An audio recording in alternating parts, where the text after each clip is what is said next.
So Tracy, what do we got coming in? Yeah, Dr. Boyer sounds pretty sick. He's an 18-year-old motor vehicle crash victim, unrestrained driver.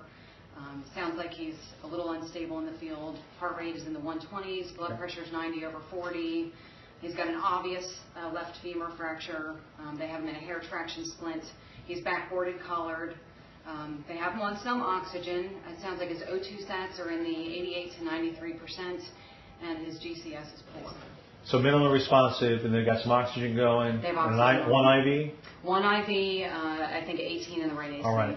So it sounds like this guy is pretty injured. We're going to need to take care of a lot of things. It sounds like he has an airway problem. It sounds like he's in shock. So a couple quick things we need to do very quickly when he gets here is let's make sure that we got our airway stuff ready to go. It sounds like you need to be intubated. So we got everything we need? I got everything else. All right.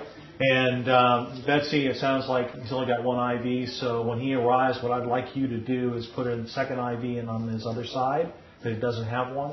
We'll get some blood out of that when we do it. Also, if you would call the lab and x-ray before he gets here, make sure they come and help us out. And Tracy, when he gets here also, I'm going to look at his airway, and while I'm doing that, can you put him on a monitor and a blood pressure cuff? Yes, and let me know immediately what the vital signs are so we can go from there. And I guess the other thing we want to think about is this guy's probably bleeding a fair amount from the sounds of it, so let's notify the blood bank, and let's get the massive transfusion protocol on standby and make sure that we got that ready to go. Also sounds like this guy is a little too sick for us to keep here. So once we figure out what's going on, let's get the trauma center on the phone because I'd like to talk to him and get him transferred, okay? Yes, sir. All right. Any questions? Nope. All right, let's do it.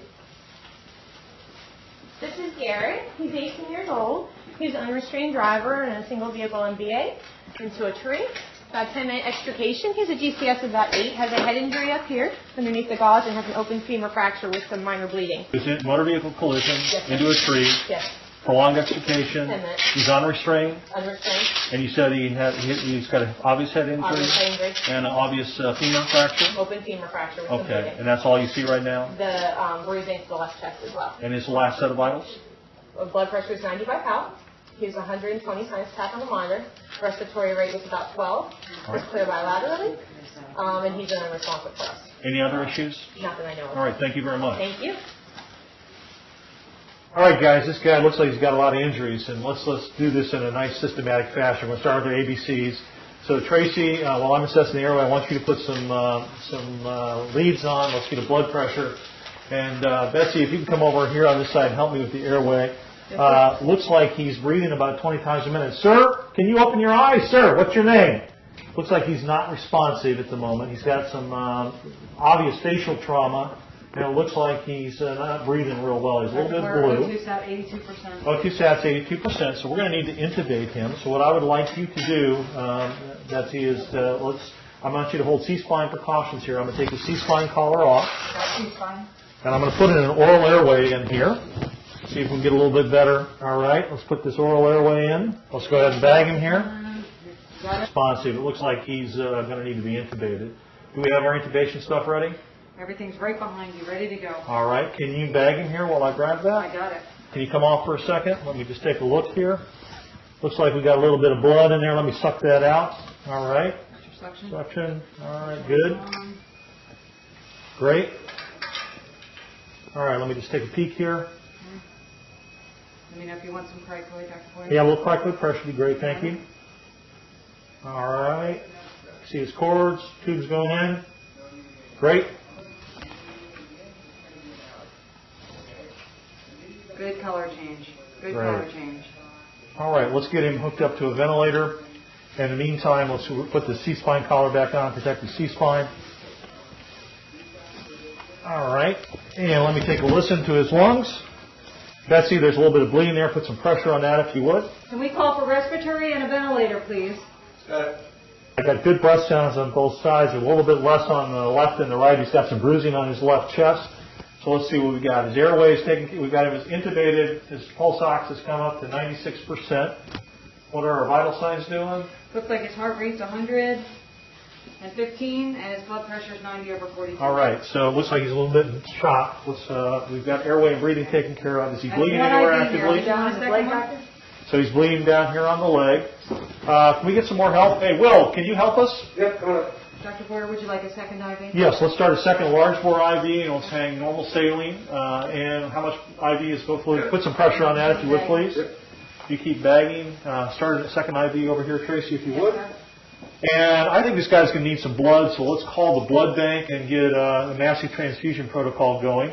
Okay. All right, so we got control of the bleeding there, control of the bleeding there. Let me feel his pulses down here.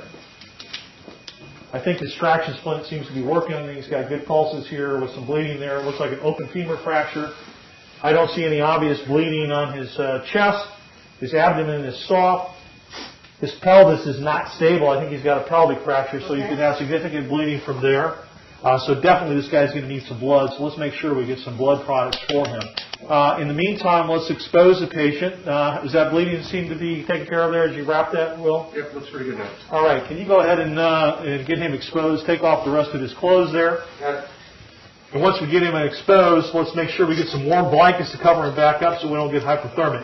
Let's do a disability exam. All right, sir, can you open your eyes? Blood is running. He opens his eyes to pain, that's a 2. Wasn't verbalizing, so that was a 1. Let me see if he responds to painful stimuli. Well, he's localizing, so that's a 4. It looks like he's got a significant head injury, and we're going to need to get him to a neurosurgeon. In the meantime, let's keep oxygenating him. What's his blood pressure doing now? Looks like, let's see, it's up to 105 systolic. Heart rate's down to 100. We also, I think we're going to need to wrap this pelvis with a sheet. Can you grab a sheet for me there, Will? Let's go ahead and make sure we wrap this pelvis. And we're going to need to log roll him. So we got him hooked to a ventilator. Coming up.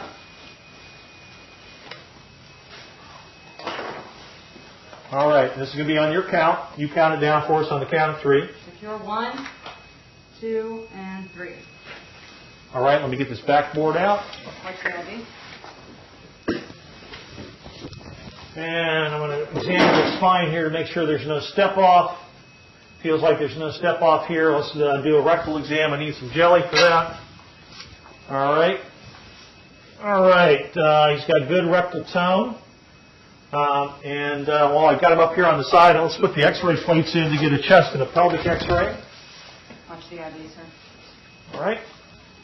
And let's bring it back on your count again. Ready? 1, 2, and 3. And 1 more. Can we call for x-ray, please?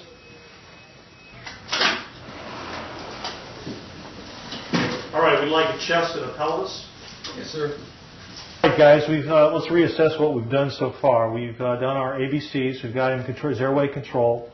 We've assessed his breathing. He's got good breath sounds, a little bit diminishment on the left-hand side. We know that he has a pelvic fracture and some bleeding from an open femur fracture. We've reduced that. We've got good pulses. He's also got some bleeding from his scalp and an obvious head injury. So this guy, clearly, we need to transfer him to a trauma center. So what I'd like to do at this juncture is we'll take a look at those x-rays we shot. I want you to put an OG tube in because of concern for a head injury, and I want you to put a Foley catheter in a moment here. And then what we'll do is reassess the patient. What are his vital signs right now? Currently, his O2 sat is 96%. His blood pressure is 110/64. Heart rate is 97. And we've given him how much fluids? 500 cc's of saline and 1 unit of Pax, 2 units Paxil. 2 units Paxil and 500 cc saline. So it sounds like we've stabilized him a little bit. We've got a sheet around his pelvis here. We're going to get him packaged up for the trauma center. So Betsy, could you get the trauma center on the phone for me? I need to talk to them and arrange transport. And while we're doing that, we're going to do a detailed secondary survey. We're going to do a head-to-toe, fingers and tubes in every orifice exam. We'll get him all packaged up to go. And also, Betsy, could you make sure that the x-ray department makes copies of all of our x-rays so we can send them along? Tracy, it looks like we've got our x-rays back. We got a chest here. Looks like he's got some rib fractures here on the left side and some haziness. He's probably got a pulmonary contusion. And his pelvic film, he's got an acetabular fracture, a pelvic fracture. That confirms, I think, what we think is going on with his blood loss. Let's get copies of these x-rays made and send them so we can send them on to the next hospital with him, okay? Dr. Brazell, hi, this is Mark Boyer from Mary, Washington. I got a patient that I need to transfer you to. It's a 18-year-old young male who was involved in a high-speed motor vehicle collision. He ran his car off the road into a tree. There was significant damage to the front end of the car. He was unrestrained. Apparently he was unresponsive at the scene. We intubated him. He does have some diminished breath sounds on the left side with some rib fractures, and he's also got what appears to be a pulmonary contusion. He's also got bleeding from a scalp wound. He's got an open femur fracture on the left side. We've immobilized it. He's also got a pelvic fracture. We've got him in a pelvic sling right now. We've given him 2 liters of fluid. He's gotten 2 units of blood. His blood pressure right now is 110 over 50. His heart rate is 110. And we've got him intubated on 100% oxygen with 98% saturation. Yeah, I think that he probably needs to come by air. So if we can make the arrangements to send the helicopter, I'd appreciate it. And I will package him up. I'll send some blood products, and we'll send the x-rays as well. And we'll await your arrival. In the meantime, I'll get some x-rays of his femur and everything else, but we won't delay his transport. Any other questions? No? Thanks. Thank you very much.